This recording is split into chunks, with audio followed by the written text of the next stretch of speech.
आहें क्यों भरते हो? बता सच सच मुझे मैया, ये सूरत क्यों बनी गम की है? बिखरे बाल क्यों तन पे, भला क्या आज है धमकी? कहाँ महाराज है, श्री लक्ष्मण है किधर माता?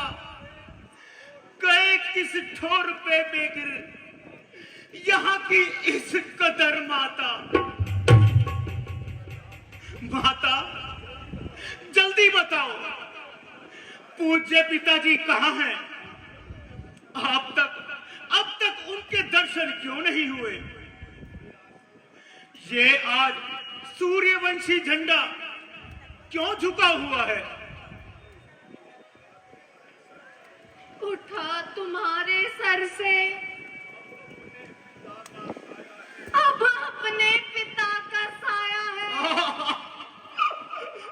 किसी का बस नहीं बेटा, ये सब भगवत की माया है।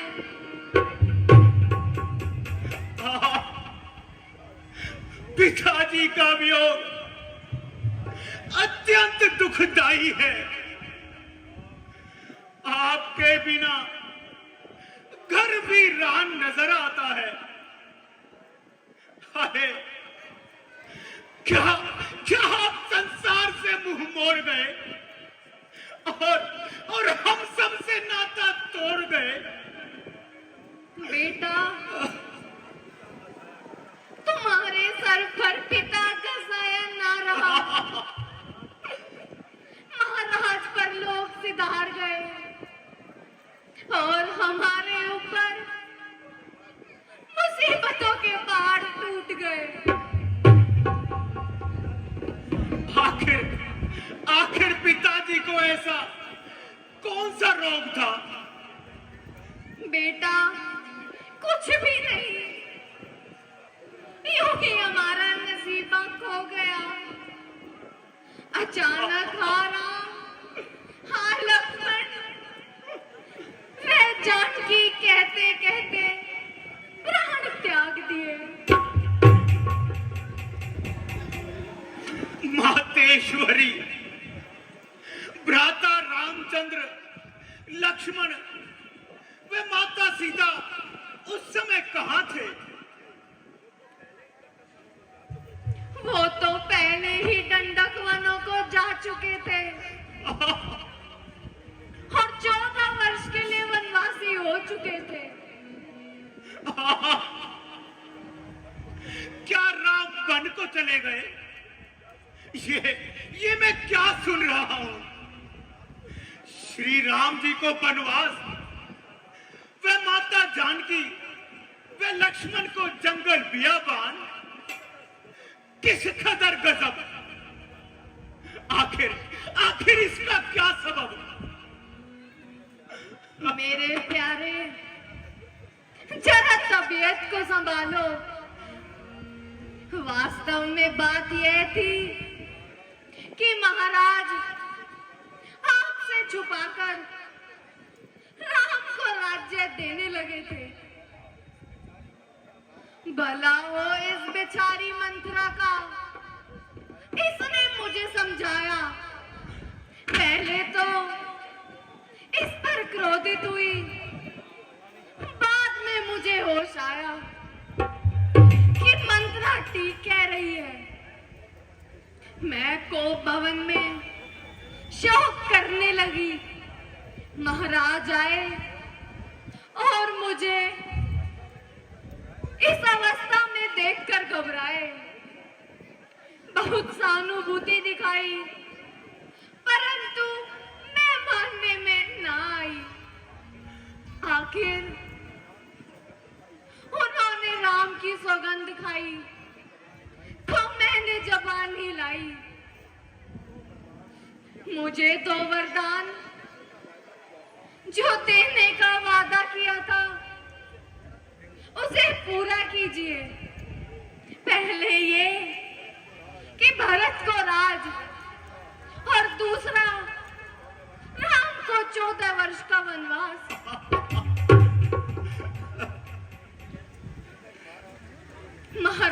सुनते ही मूर्छित हो गए।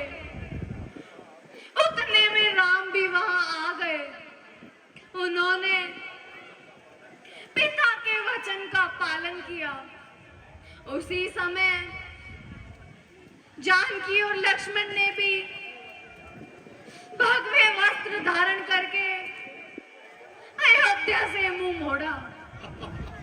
उन्हीं के वियोग में महाराज ने दम तोड़ दिया। अब शोक को रहने दो और धैर्य से काम लो। ये राजकाज तुम्हारा है, तख्त और ताज तुम्हारा है। माता, माता, क्या तू ही मेरी माता है? क्या मुझ निर्लज की और बेशरम की तू ही जन्मदाता है?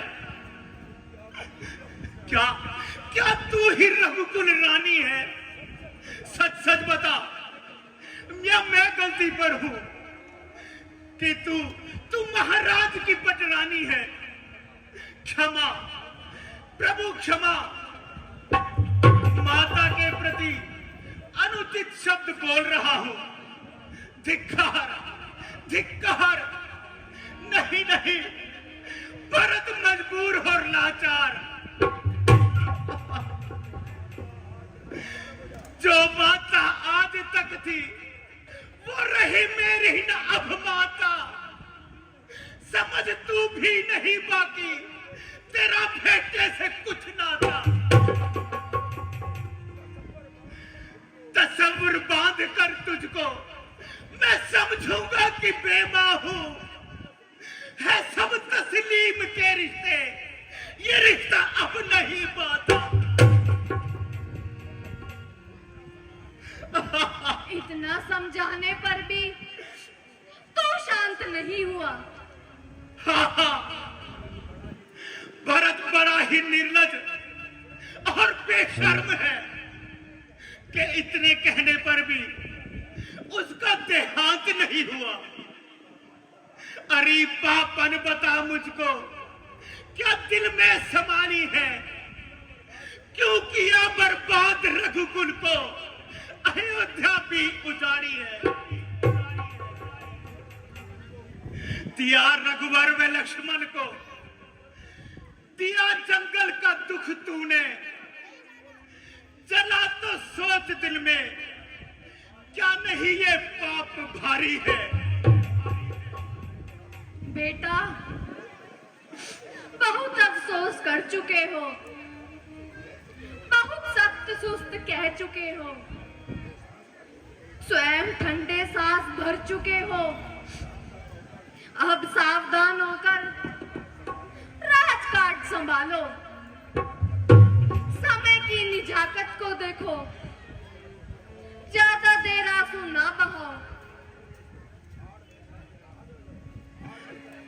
भार में जाए ये राज और चूल्हे में पड़े तू।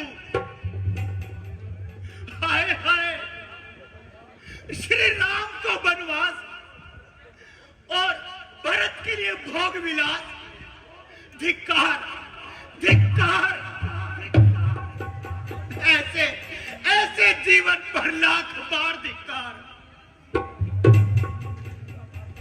सीता माता और लक्ष्मण भ्राता कांटों पर विश्राम, और भरत के लिए महलों का आराम। धिक्कार, फटकार। ऐसे ऐसे जीवन पर लाख बार फटकार। यदि मेरे में आपके प्रति इज्जत की भावना ना होती तो तुम्हें अभी मजा चखा देता। मूर्ख मंत्रा सहित तेरे किए की सजा देता। बेटा, बेफायदा बदगुमानी करते हो, बिना सोचे समझे उभरते हो। मैंने जो कुछ भी किया है तेरे भले के लिए किया है। भला भला करती तो बचपन में विष मुझको पिला देती, था जन्मा जिस घड़ी में मैं गला मेरा दबा देती। शर्म कर दूध मेरे की,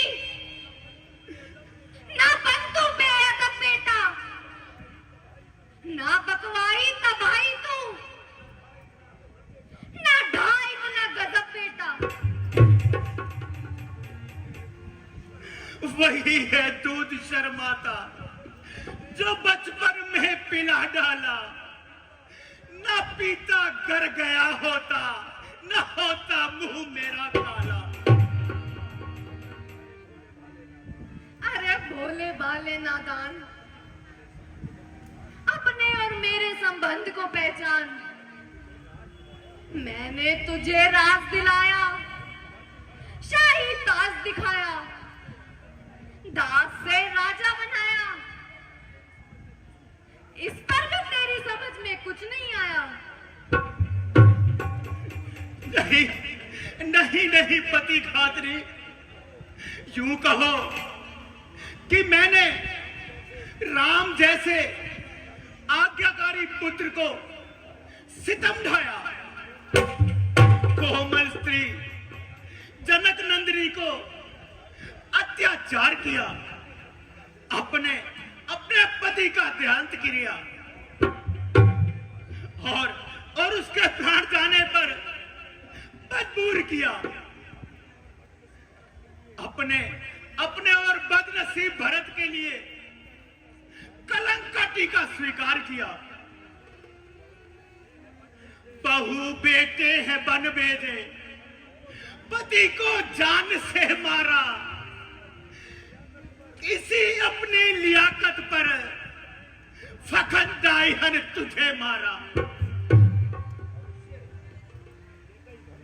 भविष्य नहीं नहीं, वर्तमान के राजा संभल। उचित है कि तू अपनी राजनीति के मार्ग पर चल। मुझे राजनीति यही सिखाती है कि या तो राम को वंश लौटाओ और राजगद्दी उनके हवाले करो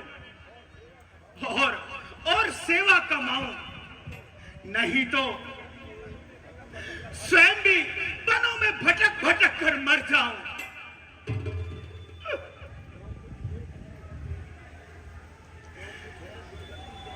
जो कुछ दुर्गति तेरी भरत से वो नहीं होगी, पिता ने दी जिसे गद्दी वही गद्दी नहीं होगा।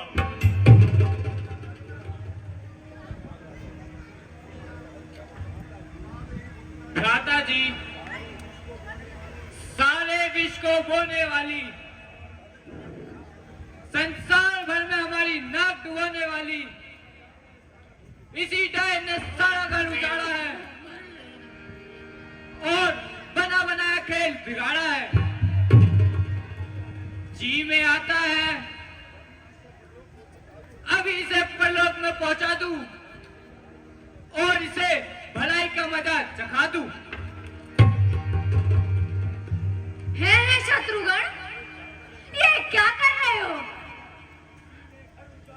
इसी ने घर उजाड़ा है, इसी ने की है बदनामी, इसी ने है भला माता, ना भर तू इसकी हामी।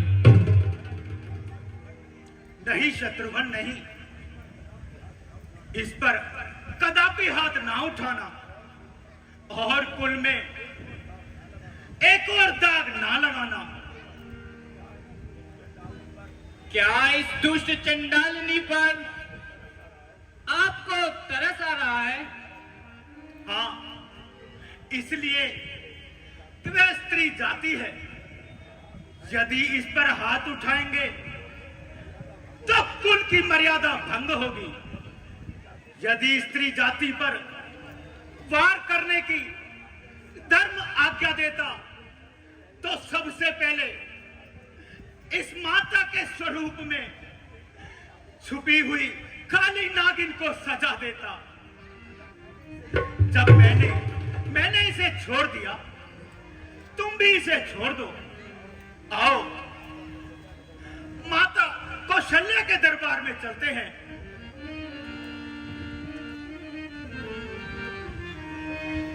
हेलो, बोले राजा रामचंद्र